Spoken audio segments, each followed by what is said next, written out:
하나님 감사합니다. 지난 2025년 한 해를 주님 은혜 가운데 지나게 하시고 오늘 올해 마지막 날 수요예배로 모이게 하시니 감사합니다. 오늘 저희가 드리는 기도가 주님 나라와 의를 구하는 간구가 되게 하시고 주님 말씀 묵상하며 그 뜻대로 살기를 결단하는 귀한 시간이 되게 하옵소서. 함께 드리는 감사 찬송에 주님 홀로 영광 받아주시고 새해에도 저희와 임마누엘로 함께 주시옵소서. 예수 그리스도의 이름으로 기도드리옵나이다. 아멘.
(2025년도의) 시간을 함께해 주신 하나님 영광 받으옵소서.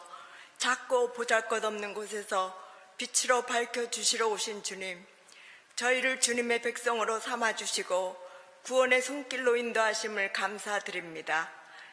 주님과 함께 예배드리는 이 시간 기쁨과 행복으로 감사드립니다. 비록 빈손으로 나오더라도 주신 은혜로 가득 차길 빕니다.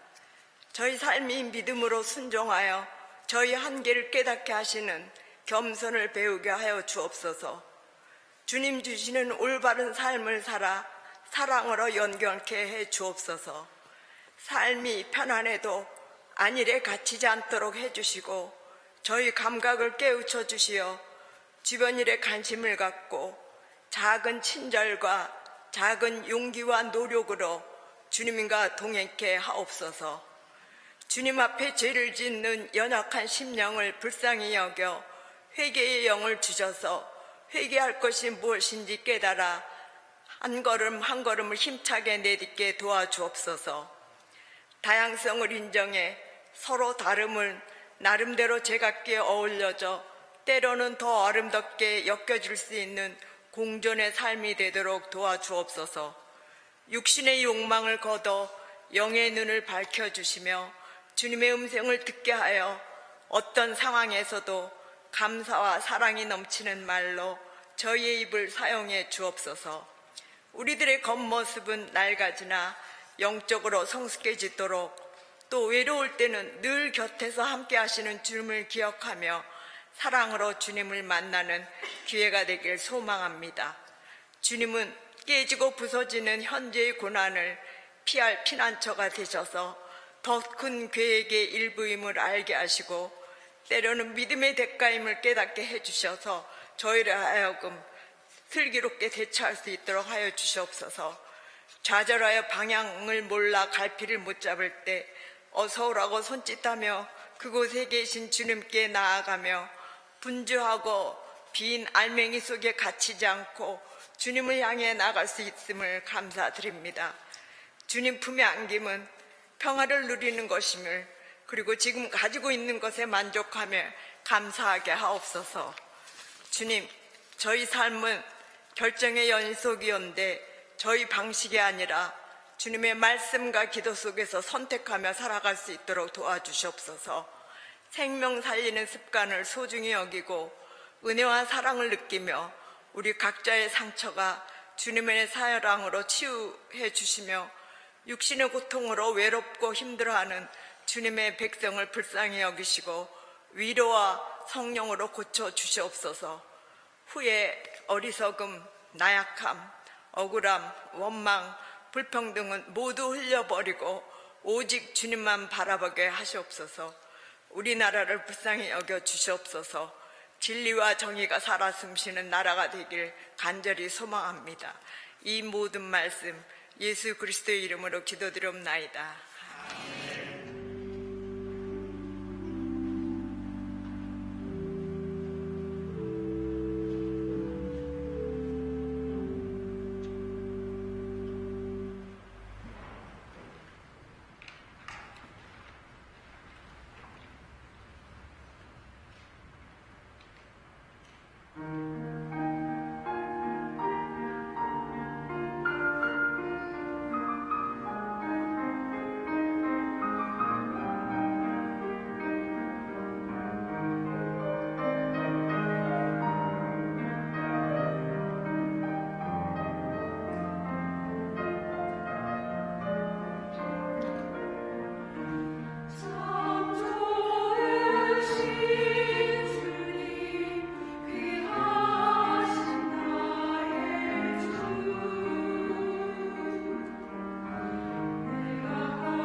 네, 박경숙 권사님 기도 감사드립니다. 그리고 여신도 성가대, 제가 이 찬양 들을 때마다 그 모세의 고백 같다는 생각이 들었는데요. 오늘 신명기 34장 말씀하고 또 잘 어울리는 것 같습니다. 고맙습니다. 오늘 말씀은 신명기 34장 말씀입니다. 교독하겠습니다. 모세가 모압 평원 여리고 맞은쪽에 있는 느보산의 비스가 봉우리에 오르니 주님께서는 그에게 단까지 이르는 길르앗 지방 온 땅을 보여주셨다.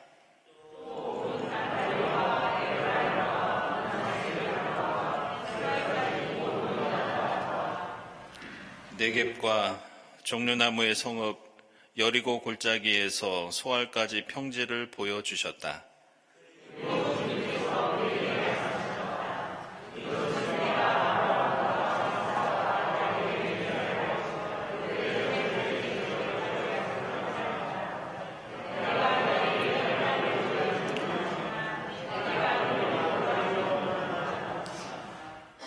주님의 종 모세는 주님의 말씀대로 모압 땅에서 죽어서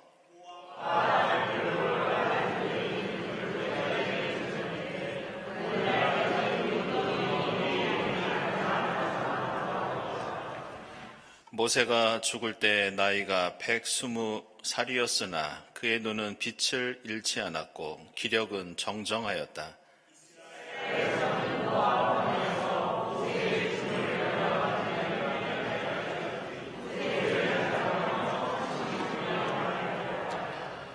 모세가 눈의 아들 여호수아에게 안수하였으므로 여호수아에게 지혜의 영이 넘쳤다. 이스라엘 자손은 주님께서 모세에게 명하신 대로 여호수아의 말을 잘 듣고 그를 따랐다.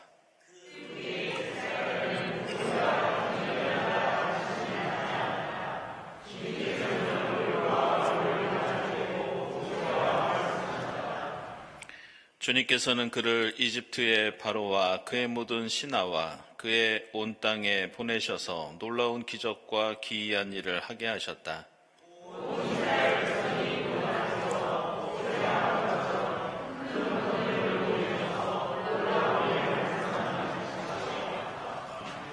아멘. 저희가 4월부터 신명기 강해를 지금까지 8개월 동안 진행했는데요. 이제 마지막 34장을 함께 나누면서 마무리하겠습니다. 오늘 34장 말씀 보시면 내용은 간단합니다. 1절 보시면 모세가 모압 평원 여리고 맞은쪽에 있는 느보산 비스가 봉우리에 올랐을 때 하나님께서 모세에게 이제 이스라엘 백성들이 들어갈 가나안 땅을 보여주십니다. 그리고 4절에서 지금 너 모세가 보고 있는 땅은 과거에 아브라함에게 약속하셨던 바로 그 땅이다. 그걸 상기시키죠. 그러면서 다시 한번 너 모세는 저기 들어가지 못하고 죽게 될 것이다.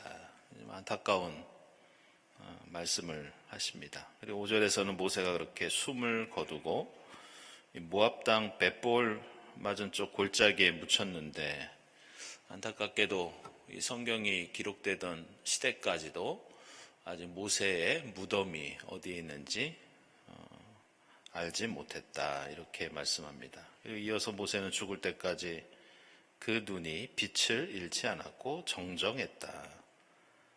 그리고 그가 죽자 이스라엘 백성들이 그의 죽음을 30일 동안 애도했다는 내용이 나옵니다.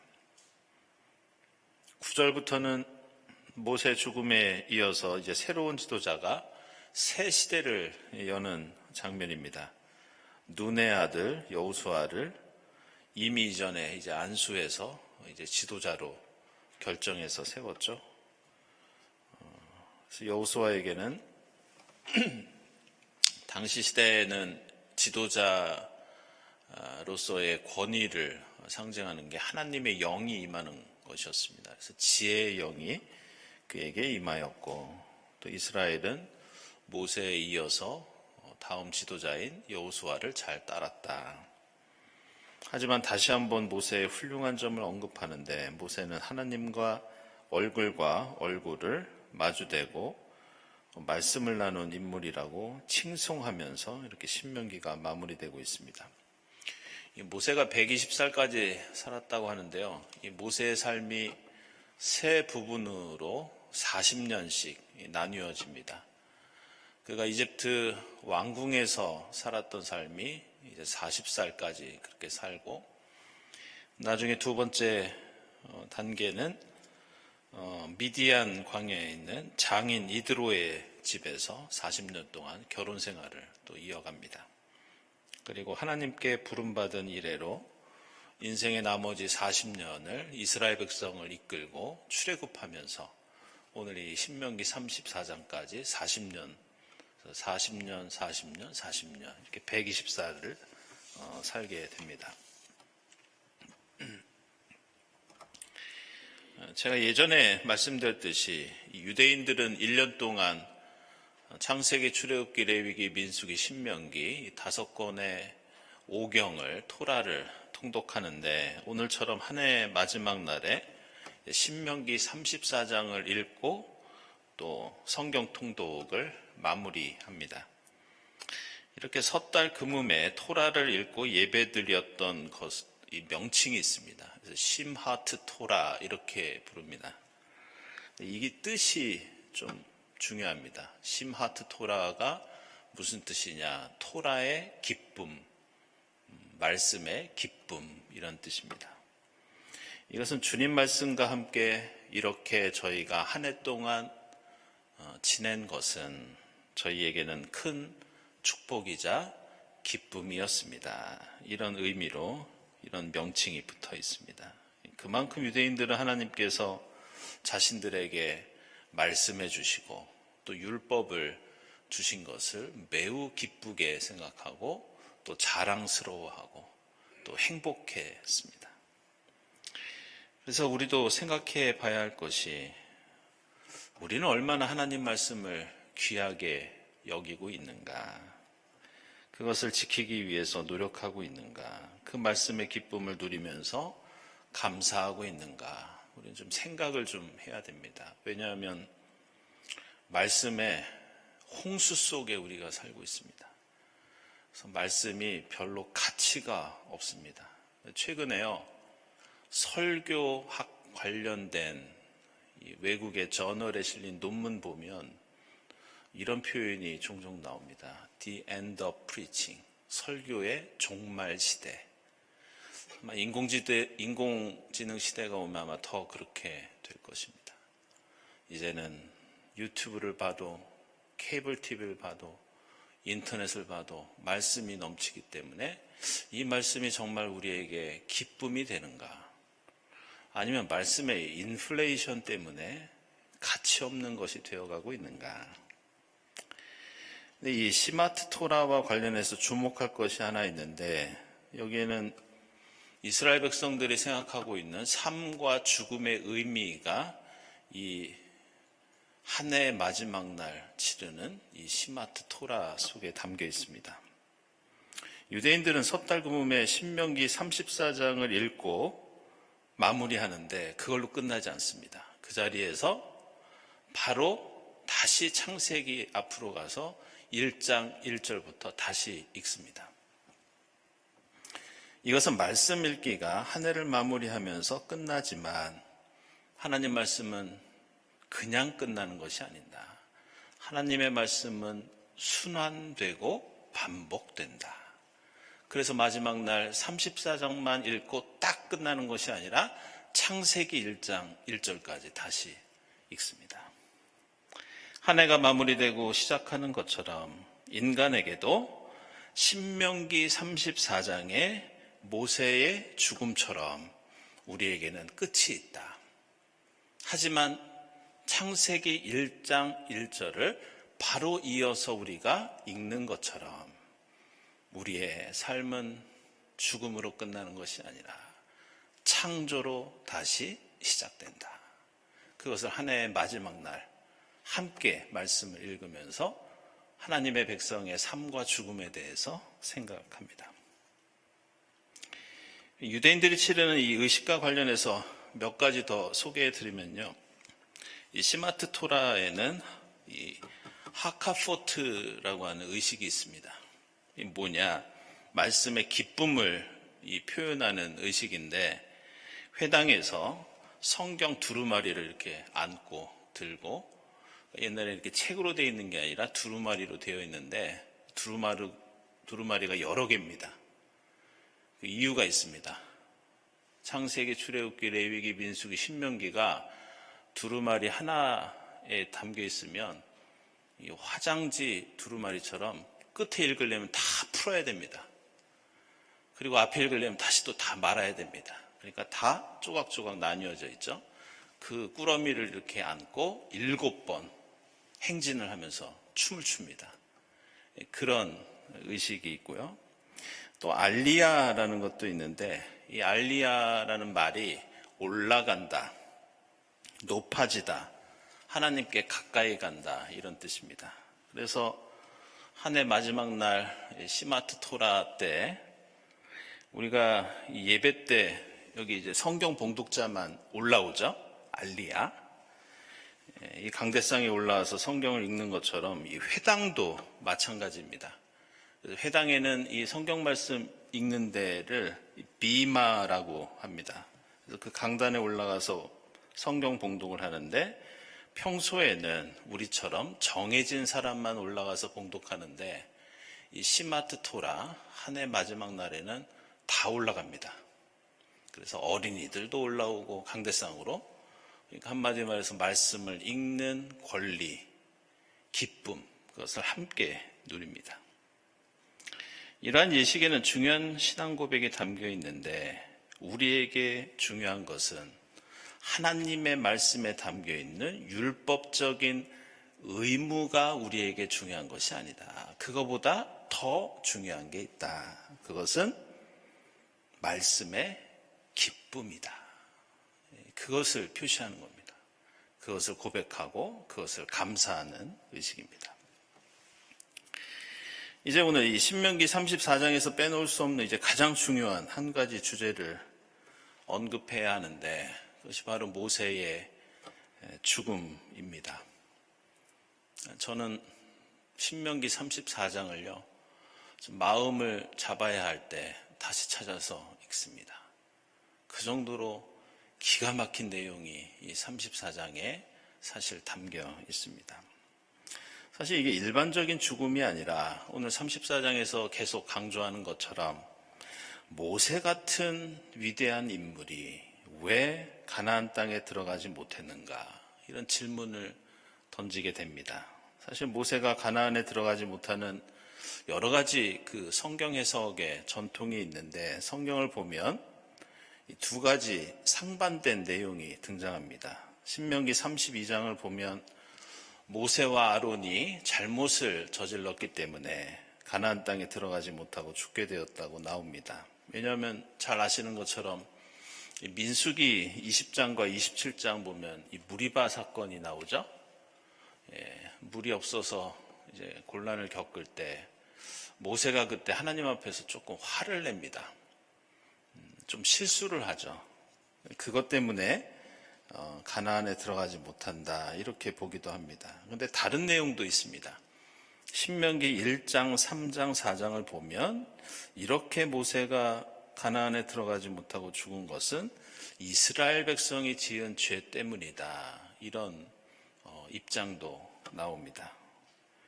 사실 모세가 하나님 앞에서 실수했던 것도 모세 자신의 잘못보다는 화가 날 만했죠. 이스라엘 백성들이 워낙 말도 안 듣고 맨날 불평, 불만에 쌓여 있다 보니까 모세도 이제 그런 실수를 하게 된 것인데, 생각해보면 성경에 등장하는 모든 인물들은 사실 크고 작은 허물이 있는 것을 볼 수 있습니다.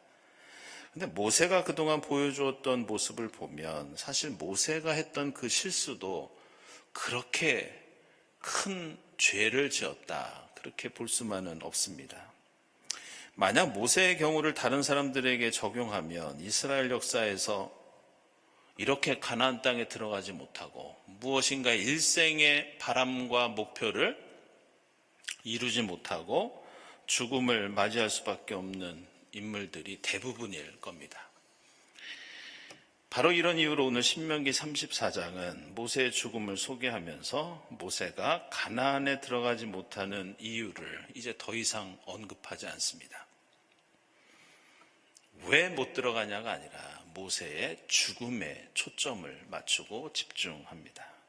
지금까지는 이스라엘 백성의 잘못을 지적하거나 때로는 모세의 실수와 허물을 언급하면서 모세는 저기 들어가지 못해 이렇게 말할 때도 있었지만 오늘은 그저 모세는 위대한 신앙의 인물이었다 이렇게 칭송합니다.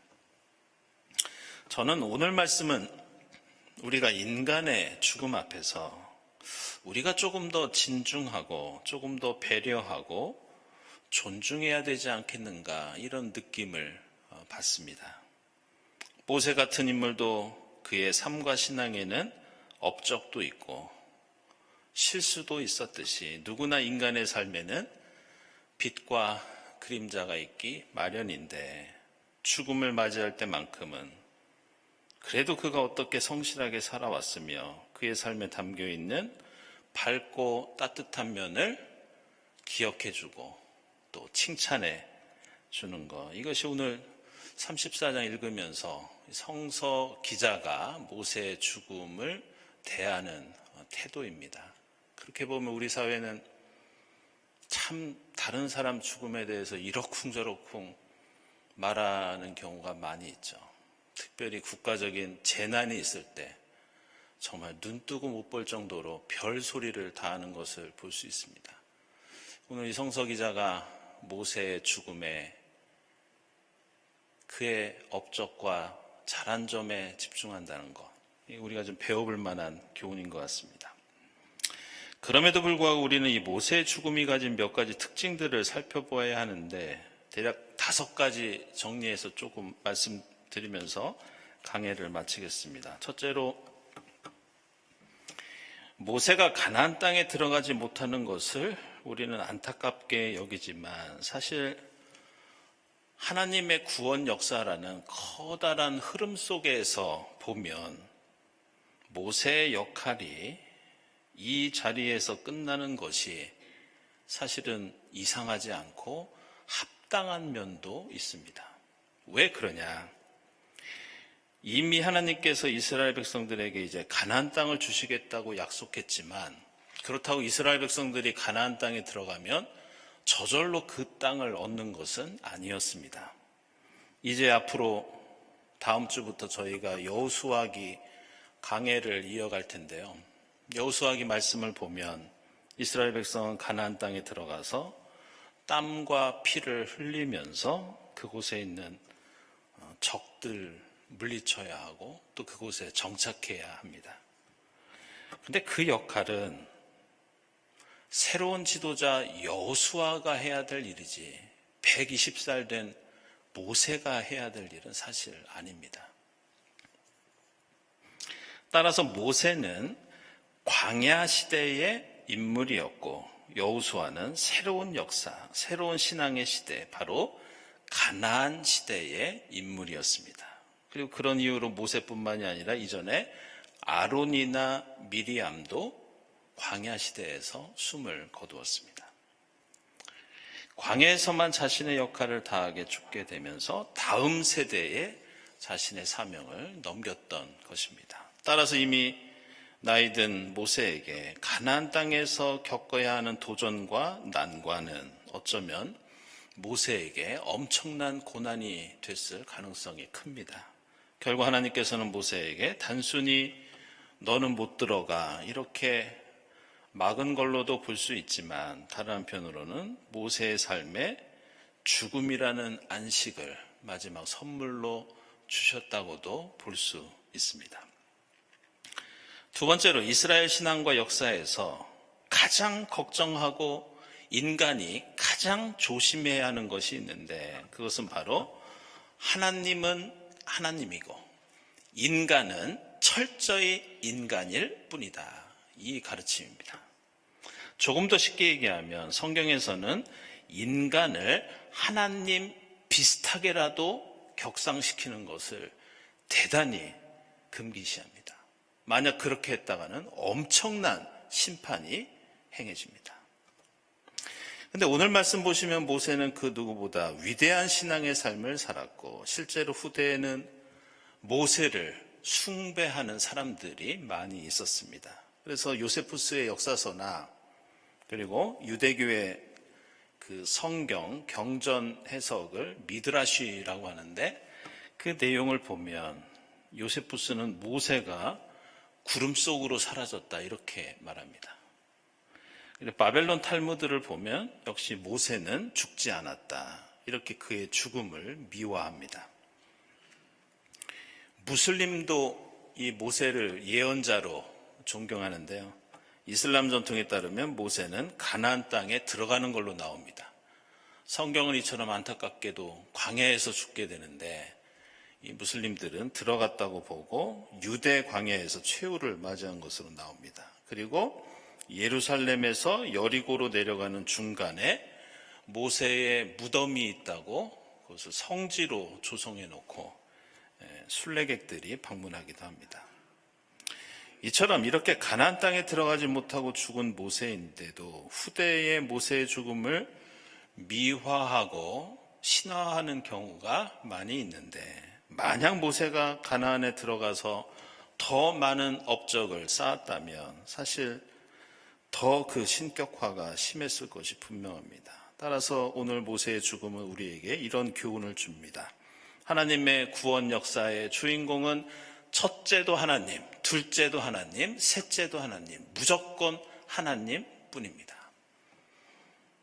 구원 역사에서 인간의 역할은 철저히 보조적인 역할이고 조연이고 하나님의 일꾼일 뿐입니다. 그것은 예수도 그랬습니다. 인간은 부족하고 연약하고 허물 많은 피조물이며 따라서 하나님 앞에서 인간은 그 뜻을 따를 뿐이다. 이것이 모세가 가나안 땅에 들어가지 않아도 되는 이유가 됩니다. 세 번째로 바로 이것 때문에 오늘 모세의 죽음은 우리 그리스도인에게 하나님께 간구하는 것, 우리가 하나님께 드리는 기도가 어떤 의미를 가지고 있는지 가르쳐주고 있습니다. 신명기 3장 25절 이하를 보면요, 슬픈 대목이 나옵니다. 모세가 하나님께 하나님, 저는 정말 가나안 땅에 들어가고 싶습니다. 이렇게 간청하는 장면이 나오죠. 그러면서 뭐라고 하느냐, 제가 읽어보겠습니다. 하나님 부디 저를 건너가게 해주십시오. 그래서 요단 저쪽 아름다운 땅과 아름다운 산과 레바논을 보게 하여 주십시오. 이렇게 간청합니다. 이게 왜 안타깝냐면요, 모세가 요단 저쪽 아름다운 땅, 아름다운 산을 보게 해주십시오 이러는데 사실 아름답지 않습니다. 아시지 않습니까? 얼마나 척박한지 그 동네가.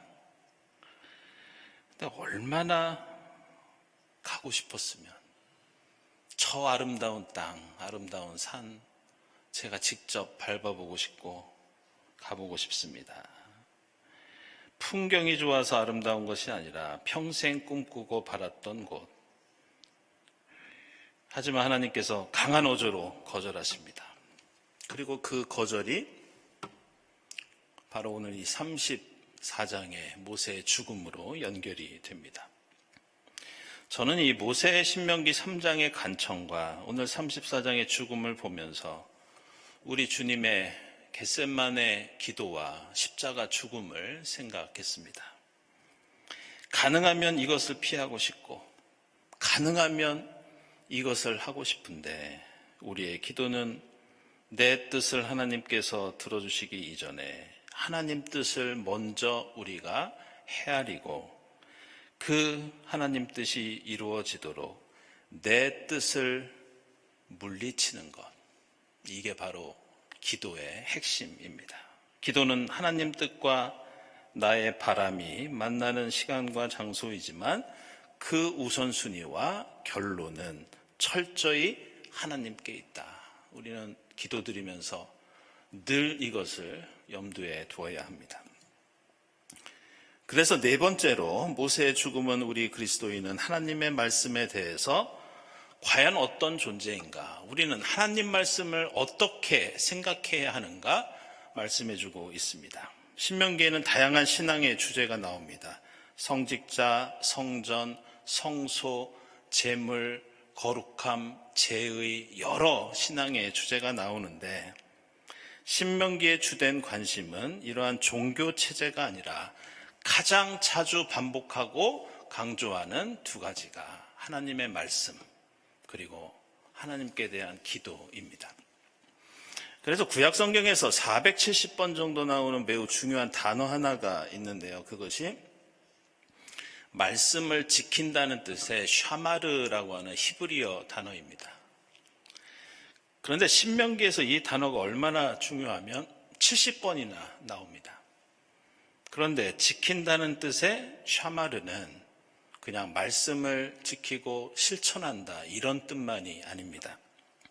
이 샤마르가 어디에 나오냐? 창세기 2장 15절에서 주 하나님이 사람을 데려다가 에덴 동산에 두시고 그곳을 맡아서 돌보게 하셨다. 맡아서 돌보게 하셨다가 샤마르입니다. 창세기 26장 5절에서 하나님의 명령과 가르침을 지켰다고 할 때도 나오고 특별히 28장 15절에서 창세기입니다. 너를 지켜준다고 할 때도 이 샤마르입니다. 창세기 41장에서는 곡식을 보관할 때도 이 단어를 씁니다. 그리고 신명기 2장 4절에서는 매우 조심해야 한다는 의미를 갖고 있습니다. 따라서 신명기에서 이토록 자주 강조하는 말씀을 지킨다는 샤마르는 하나님 말씀의 가치를 존중하고 보호한다는 뜻입니다. 바로 모세의 삶과 죽음이 이 샤마르였습니다. 구체적으로 이 말씀의 지침을 행동으로 옮겨서 실천하는 것, 이것뿐이 아니라 하나님 뜻 전체를 최고의 가치로 여기면서 그것을 보호하고 그것을 돌보았던 사람, 그게 모세였고 모세의 삶과 죽음이 그것을 드러냅니다. 그는 시내산에서 하나님 말씀을 받았고 광야에서 그 말씀 지키는 데 최선을 다했고 마지막에는 죽음을 통해 하나님 말씀을 존중하고 그 가치를 보호하다가 오늘 생을 마감합니다. 따라서 그리스도인은 내 기도가 응답받는 것이 목적이 아니라 하나님 뜻을 이루는 것이 목적입니다. 하나님 말씀을 내 이익과 행복을 위한 수단으로 여기는 것이 아니라 하나님 말씀 그 자체가 목적이 되어야 하고 우리는 그 말씀의 가치를 뜻을 보호하고 지키는 것이 우리의 사명입니다.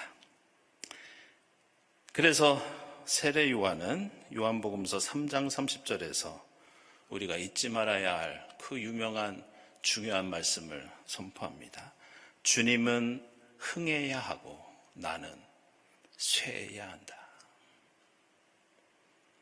내 기도 들어주셔서 내가 흥해야 하는 것이 아니라 하나님 말씀 통해서 내가 성공하는 것이 아니라 주님이 흥해야 하고 나는 쇠해야 한다.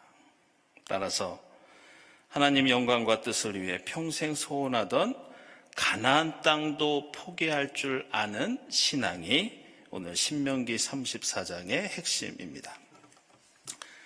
마지막 다섯 번째로 그렇다면 모세는 이렇게 평생 순종만 하고 말씀만 지키는 희생만 하다가 죽은 것은 아닌가?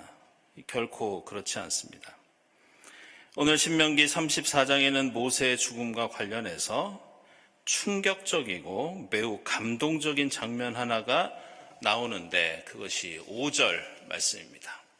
5절 말씀 보시면 주님의 종 모세는 주님 말씀대로 모압 땅에서 죽었다. 먼저 이 주님의 종이라는 표현이 우리는 자주 사용하지만 사실 성경에서 아무에게나 이렇게 붙여주는 흔한 그런 명칭이 아닙니다. 오늘 신명기 말씀은 모세의 죽음 앞에서 이 성경에서 가장 위대한 신앙의 인물에게 붙여주는 이 야훼의 종이라는 호칭을 통해 지금 모세를 예우하고 있습니다.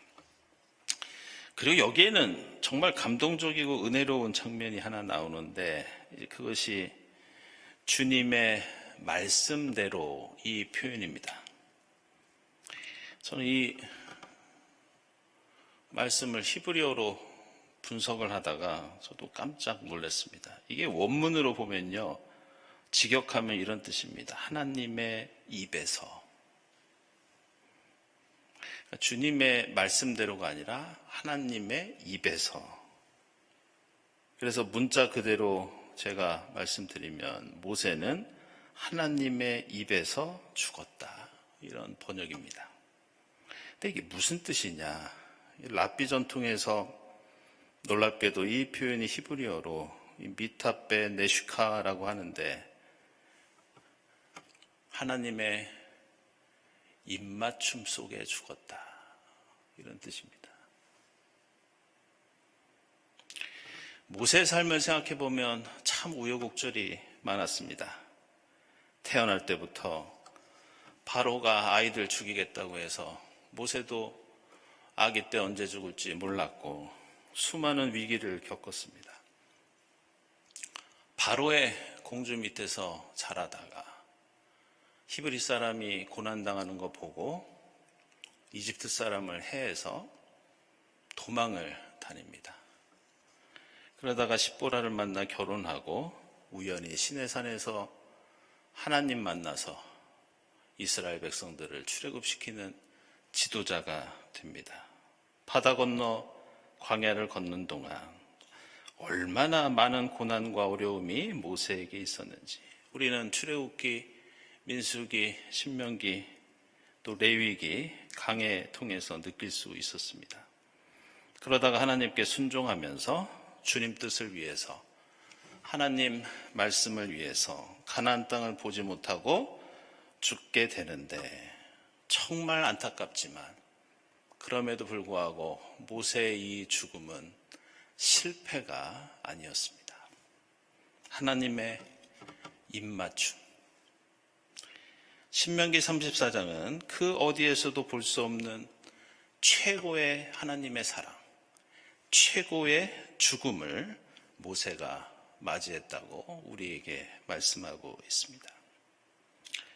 사랑하는 여러분, 지난 한 해도 주님 말씀 묵상하고 지키기 위해서 많은 노력을 해오셨을 것으로 압니다.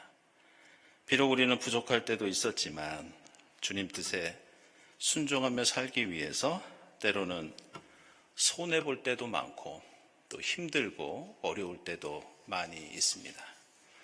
그러나 가나안 땅에 들어가지 못하는 모세를 향한 하나님의 입맞춤, 바로 그 은혜로운 모세의 죽음을 늘 기억할 수 있기를 바랍니다. 주님은 그렇게 우리를 사랑해 주시고 우리가 비록 광야 같은 삶을 걸어가더라도 우리가 살든지 죽든지 하나님의 넓은 구원의 품 안에서 영원한 안식과 평안을 누리게 하시는 우리는 바로 하나님의 자녀입니다. 이제 2026년 새해를 맞이하면서 새해도 더욱 힘차게 주님 말씀과 함께 복된 가나안 땅을 향해 나아가는 여러분의 삶과 신앙이 될 수 있기를 주님의 이름으로 축원합니다. 말씀 묵상하면서 기도드리겠습니다.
하나님, 올 한 해 광야 같은 삶과 신앙의 여정이었지만 주님께서는 만나와 메추라기를 내려주시고 저희에게 생명의 샘물을 먹여주셨습니다.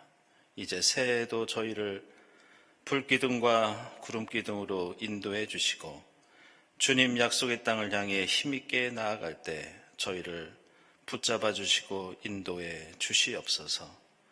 주님 말씀 붙잡고 살아가는 저희 삶에 기쁨과 행복이 넘치게 하시고 모세처럼 저희 생명 다하도록 주님 뜻을 지키고 순종하는 저희 모두가 되게 하옵소서. 예수 그리스도의 이름으로 기도드리옵나이다. 아멘.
주의 기도 드리겠습니다. 하늘에 계신 우리 아버지여, 이름이 거룩히 여김을 받으시오며 나라가 임하시오며 뜻이 하늘에서 이루어진 것 같이 땅에서도 이루어지이다. 오늘 우리에게 일용할 양식을 주시옵고 우리가 우리에게 죄진 자를 사하여 준 것 같이 우리 죄를 사하여 주시옵고 우리를 시험에 들게 하지 마시옵고 다만 악에서 구하시옵소서.